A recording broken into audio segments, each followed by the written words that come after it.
little solo camping, using that rooftop tent, pulling it with my Jeep.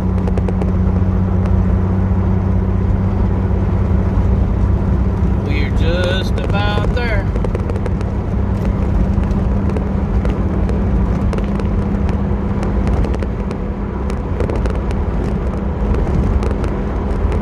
I hope everybody enjoys the little videos I do.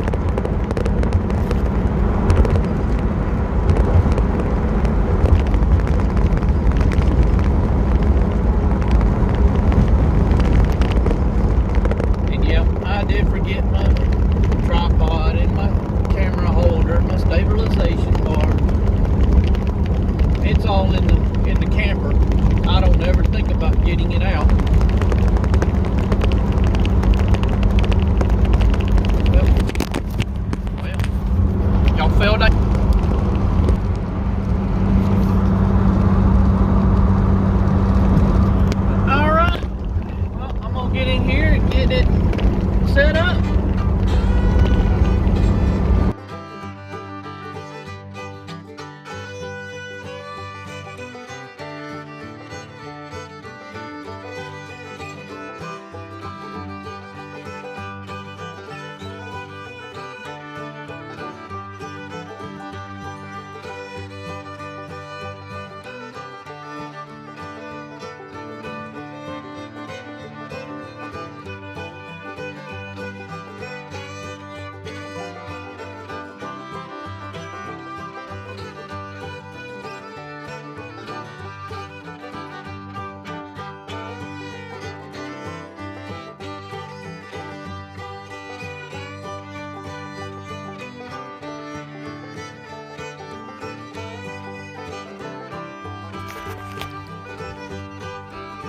Good morning from Pickensville. Sun's coming up. Ain't made it through the trees 100% yet. Good morning. Got here late last night. I wasn't able to do too much on videoing. Wasn't able to do too much on setting up. It was dark. And my lantern, I hadn't fixed it yet.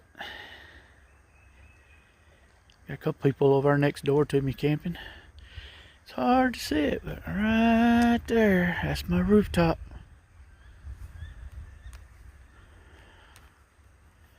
I'm enjoying the solo camping. It feels good.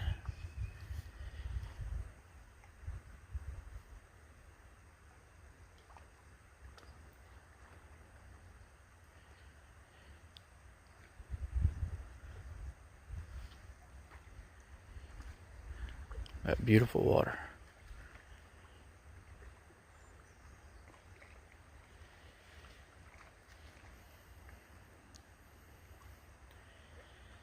It's supposed to be cold next couple of days. I'll be here till Monday. It's beautiful.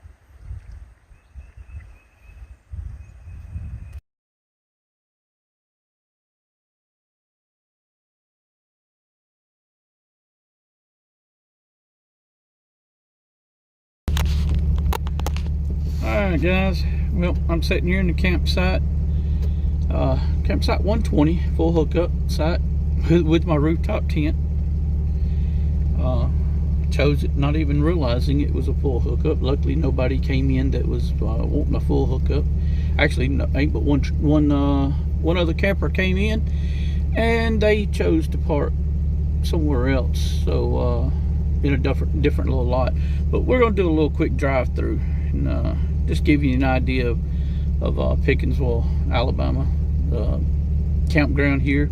It's a Corps of Engineer campground also. All right, well let's do it.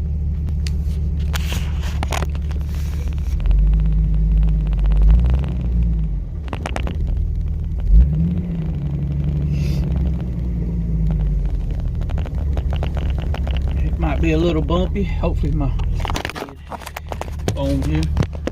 All right, let's yeah, let me get it like that. That looks a little better.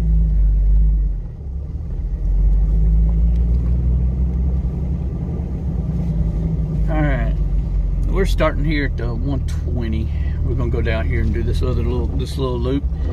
I'm not gonna have it in no specific order. 118 there to your right. So numbers will be going down on it. 117, 18, 19, 20, 21, and possibly 22 is full hookups.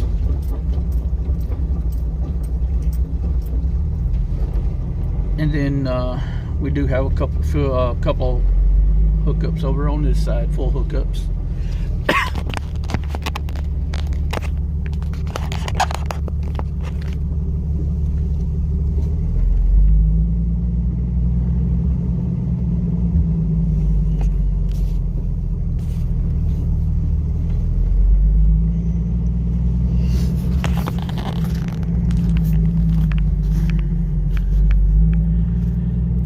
More sites. That's a full hookup site.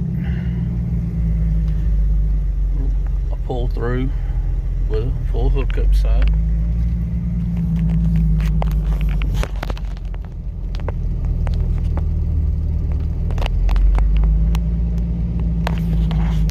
Class A there. Full hookup site. Got a shower house. It is a shower and bathroom.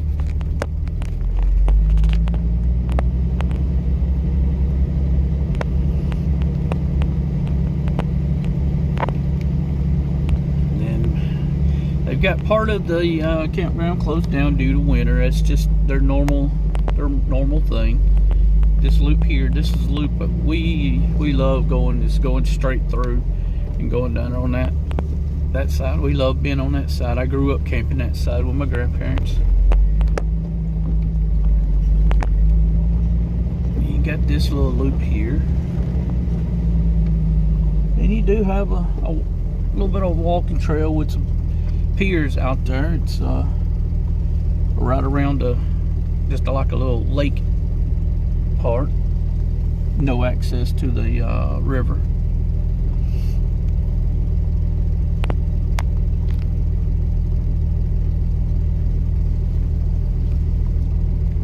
They do have handicap sites and a few trails, not many, short ones. Quarter to a half mile little walks, so it's nothing to really do a whole lot of hiking on.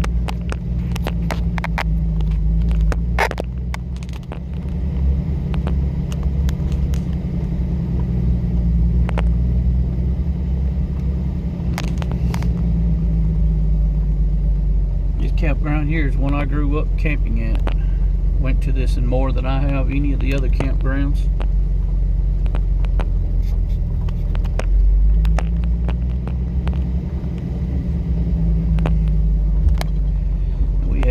Two campers come back here. I'm sorry, I thought it was just one. I forgot about the little van. The little Volkswagen camper van.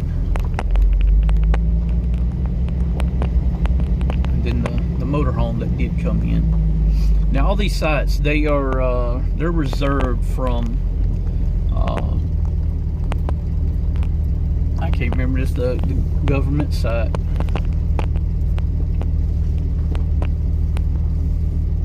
Recreational.gov.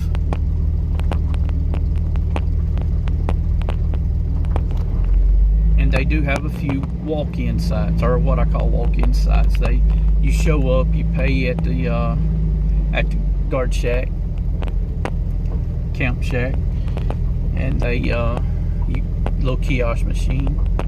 But only certain sites are you're able to do that.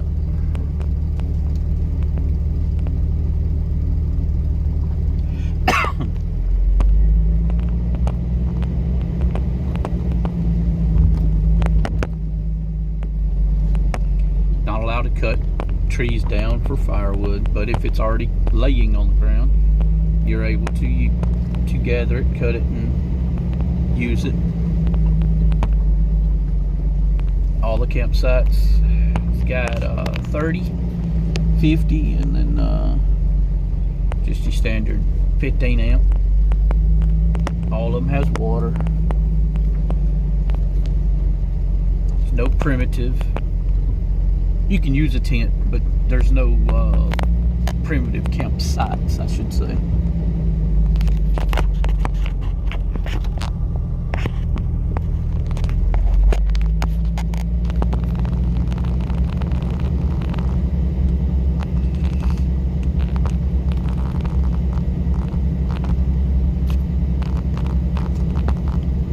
Access to the bathhouse from both sides of this loop, the main drive and the back side on the loop.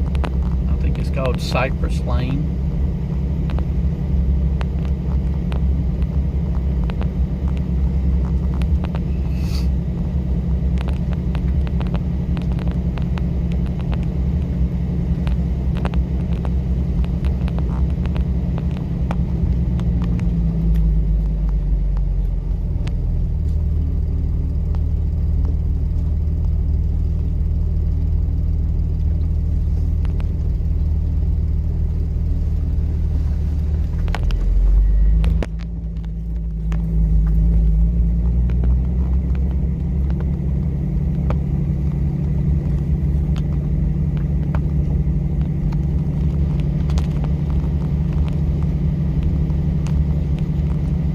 Go out and go down to the boat ramp, and then come back and do the loop that I'm in.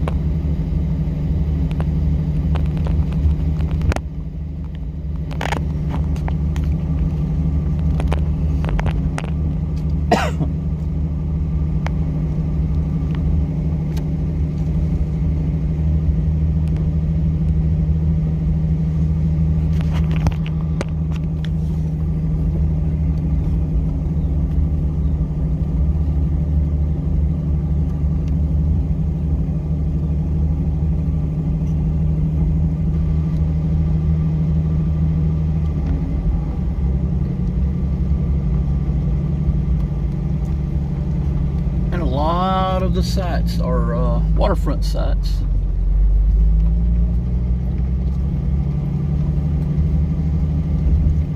And they do have, like I said, the circle pull-throughs. Now this campground is not it's a big campground, but it doesn't. The sites are not extremely large. I don't know if you'd be able to get like a 40-foot in here. I know I've seen a lot of 30s, 36, 35s. I'm not sure if you could get a 40 plus in here. You would have to check the site and see what the length of them are. They do have the shelter,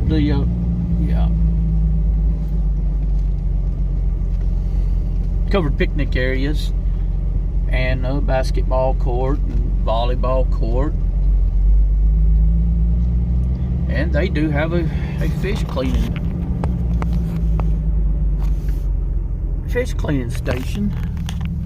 Just can't do no catfish in there. That's all it is. You got water in there.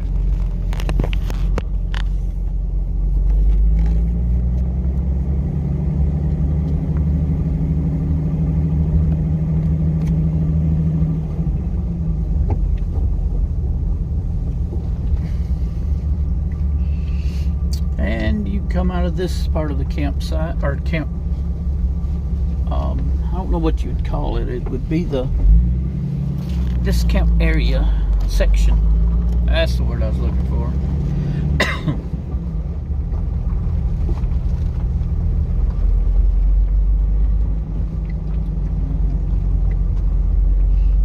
Back this way is going to the boat ramp, and there are a few campsites down here on this side.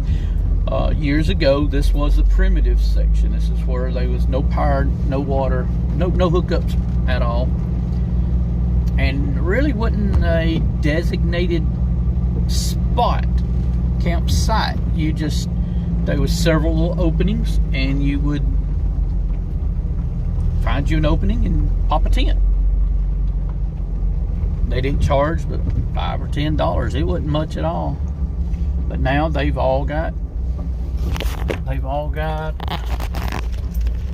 you know, picnic tables, fire rings, grills, everything, an access path to go to the bathhouse, water, power.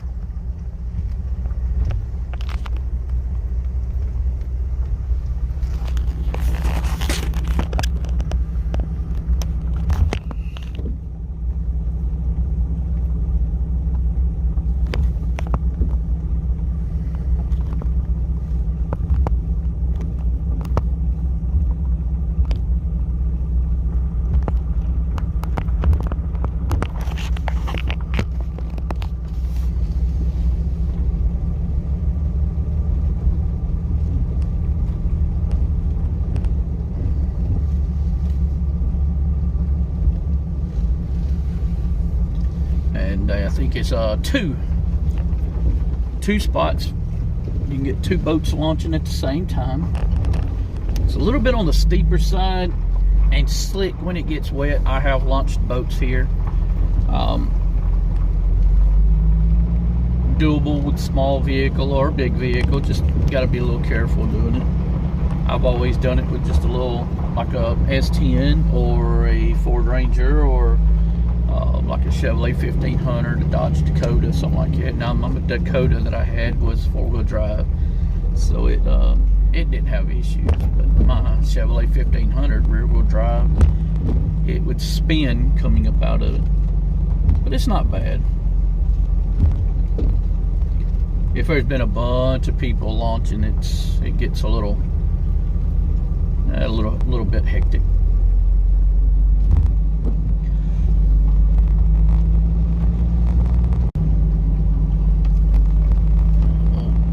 Get on back down here and show you the other section. All right, we're back over here on the what they call Riverside Loop, 117 through 170. Like I said, we're at 120.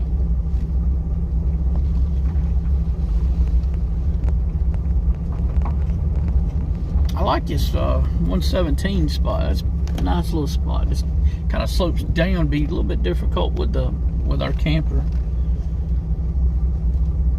You just got more, I say, yard space, a little bit more privacy, I guess you could say.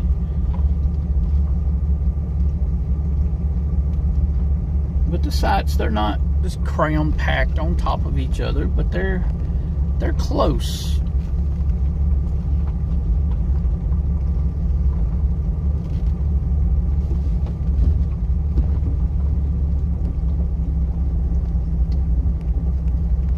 And there is some little piers that you can walk out on, fish from, park your boat up next to, sit out there, drink you a cup of coffee, and they ask that you don't put chairs out on them and block it, because it's for everybody's use, not just that campsite that it's close to. They do have a playground. And a little bit hard to see it, but they do have a playground out there. And during active season, when everybody's actually camping, it stays pretty full, and it also they keep it a little cleaner. During the wintertime, they don't clean it as good as I think they should. But if you ask them, they will come and they'll blow it off and everything.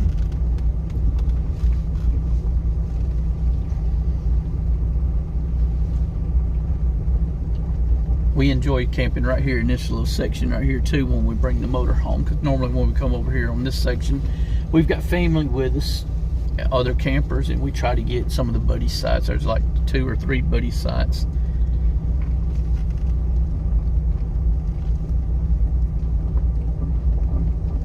They do have the handicap sites, like I said.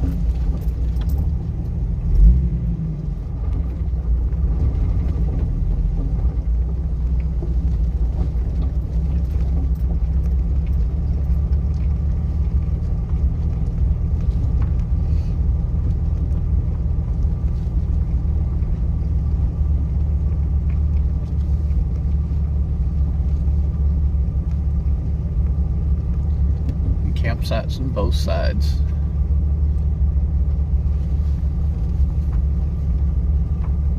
this section right here, this part of it, this section is a not waterfront, but still a cool place to camp. All the sites here they're nice.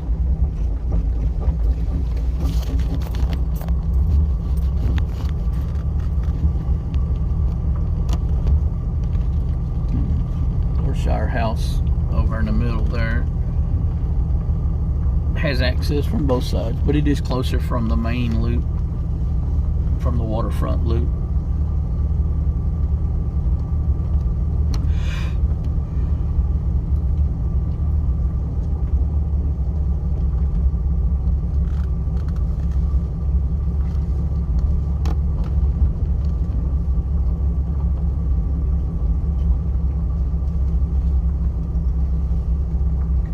Extra parking area for, you know, if you've got multiple vehicles or your camper and vehicle can't fit on site, you can park it in one of the extra spots.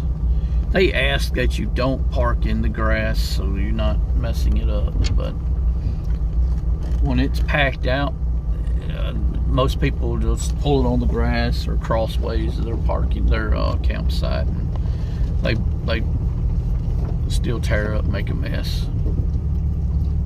And then we're back here at our site. This summer, when it gets warmer, we can do the loops, the other loops where we can see all the other sites, and there's a whole another section. So, but for now, that's what's open.